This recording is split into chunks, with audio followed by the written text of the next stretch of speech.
Hi everyone, it's Mo here and welcome to my YouTube channel. Today's video is my team selection. Run through the team, look at the yellow flags, look at the injuries, talk about some of the press conferences, talk about my potential transfers, and lastly, captaincy. Now, before we get into that video, you need to do me a favor. Like, subscribe, share the video with anyone else you think will enjoy the content. Hopefully you've done that now. Let's get into the video.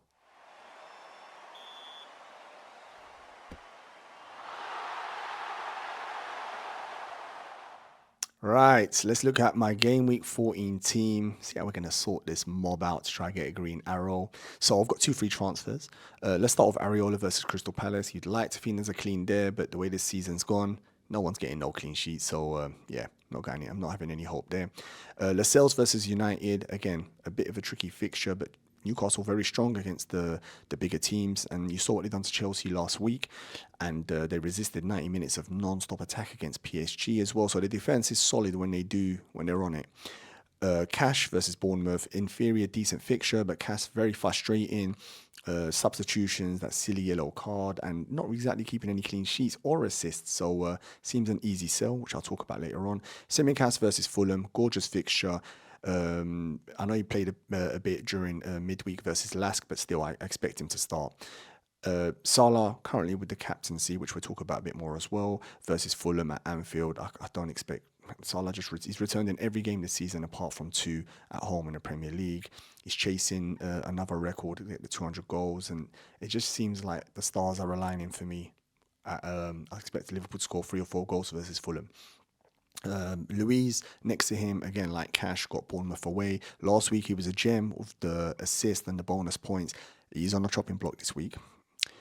Saka versus Wolves, frustrating player. The reason I say that to you is he's not exactly hauling.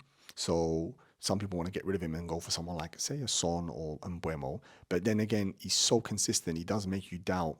Think, oh my god, if I don't own him, you're just wary. But he's got a lovely fixture versus Wolves. They destroyed Lens midweek, so Arsenal did look really good. It made that game look really, really easy. Son versus Man City, that's a grim fixture, and I expect City to win comfortably, if I'm totally honest with you. Having said that, Son could easily get a goal. You saw last week versus Villa. I know they were all offside, but the finishing is there. And against City, if he gets the chance, he'll take it. He's potentially on a chopping block, but I've got other fires to fix. Darwin versus Fulham, super frustrating. I've owned him since game week 8 when I wildcarded. The irony is, I reckon a lot of people will jump on this game week and they might get lucky with these free fixtures and get all the points at the same time I get them, which is super frustrating, but it is what it is. He needs to deliver. In his next 3, he needs at least 3 goals. Otherwise, it's been an utter failure, this move for me. Beside him, Watkins, who is yellow flagged at the moment, which is not great. Unai Emery, very vague with he's not sure he can handle the demands of a 90 minutes versus Bournemouth. We'll have to wait and see. It's not ideal. Part of me thinks, nah, he just plays. They want to continue the way they're playing this season, an excellent victory last week. But part of me does think also they've got 2 difficult fixtures after this game. And it's, I think, City Spurs. And if they really want to, make sure they get the top 4 this season, they need to do something in those games. They're 6-pointers. And they could rest them against Bournemouth. So I'm really struggling here. He's one I'll talk about with transfers in a minute. Haaland against Spurs, the Terminator. You might as well say he starts with 6 points. He's going to score against Spurs. It's just a matter of does he score 2 and maybe get a couple bonus to make it a big haul, or does he just get the one where that makes Salah more likely, because Salah, I expect him to get 1. Plus he's a midfielder, it just gets them extra points. It makes a little difference. But yeah, I can see why everyone's captaining. Well, not everyone. Quite a lot of people are going to be captaining Haaland this week. He just delivers. On the bench, quickly flick through them. It's grim. Turner, forget him, doesn't even play. McAtee, to be fair to him, he's been decent.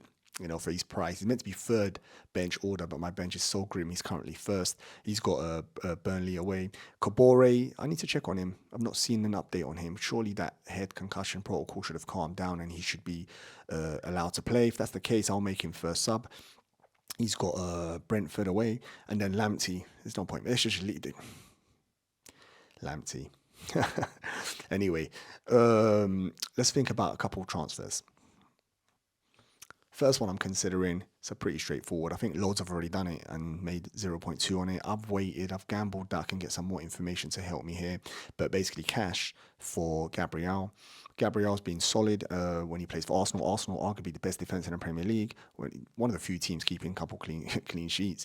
So if you've got the extra money, you go Saliba. No headache with any potential rotations. But I do think Gabriel, besides Saliba, is their best partnership and makes them look so much more solid. And clearly Arteta's trying his best to make them a bit more solid this season, and it just makes sense. So hopefully he's going to be starting. He's already killed me at the start of the season, so hopefully I don't get this wrong. But that's one of my moves I'm considering. Next, another possibility I'm thinking is Douglas Luiz. I just said a minute ago, he gave me the assist last week with a beautiful delivery. Is it Pau Torres scored the header, and he got the bonus as well, so it was a 7-pointer, which is lovely. And I'm considering him to Gordon. Now, there's a couple of reasons. First and foremost, I don't have many options because look at my money in the bank and look at who I'm selling. So there's a couple players, decent actually enablers this season, but Gordon's one of the ones I'm considering. He doesn't have pens, but he has the minutes, and he has Newcastle, which are they're pretty good attacking.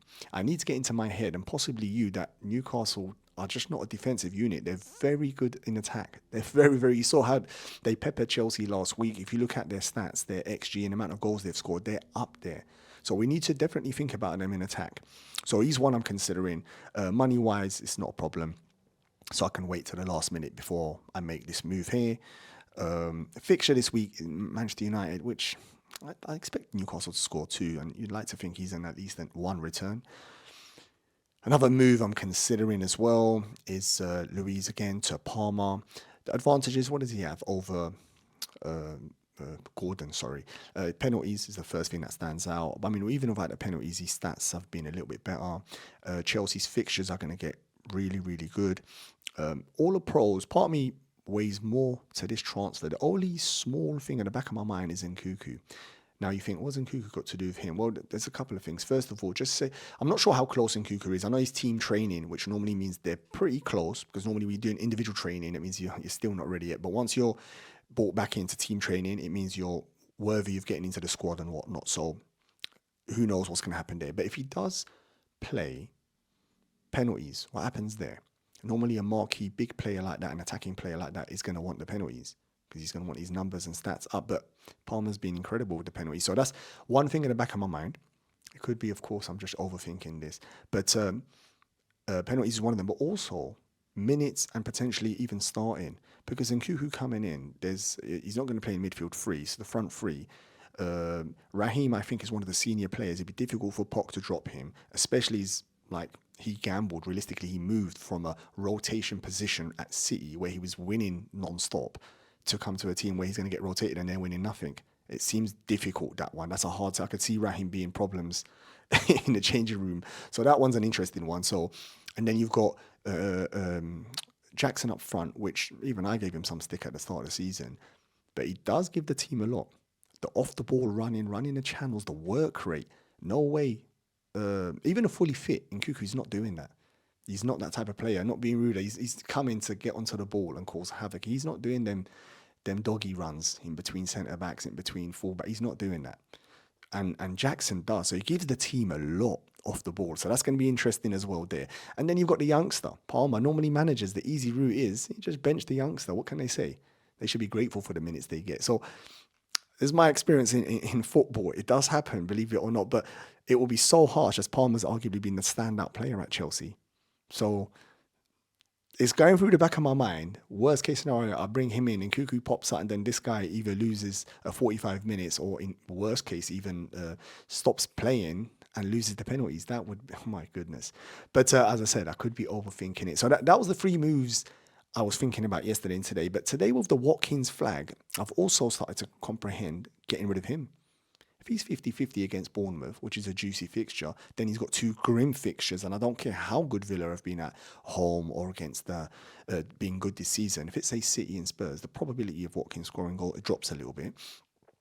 But then I could move him to Isak, who the fixtures are going to get better. His minutes to ratio of goals is incredible. So this is going through my mind. It's a fresh move, hence why I don't even have a graphic for it. But I'm really considering it. It's going to go down to the wire. I need a bit more information. We've had the press conferences today, but maybe some embargoed information which comes out at 10:30 UK time later on might help me. So that's my team, that's my transfers, that's my captaincy. Let me know what you think. Get in the comments, let me know that your dilemmas or who you're captaining, who you're bringing in. I'll be intrigued to know, and I'll 100% reply to all my comments. I always do that on all my videos.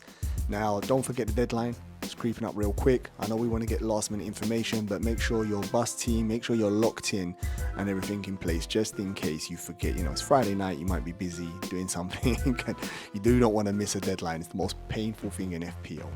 Now, before you jump off and go watch your other video, do me a favor, like, subscribe, share it with anyone else, all that good stuff. Trying to reach my next milestone, I can only do that with your help. So I really appreciate that.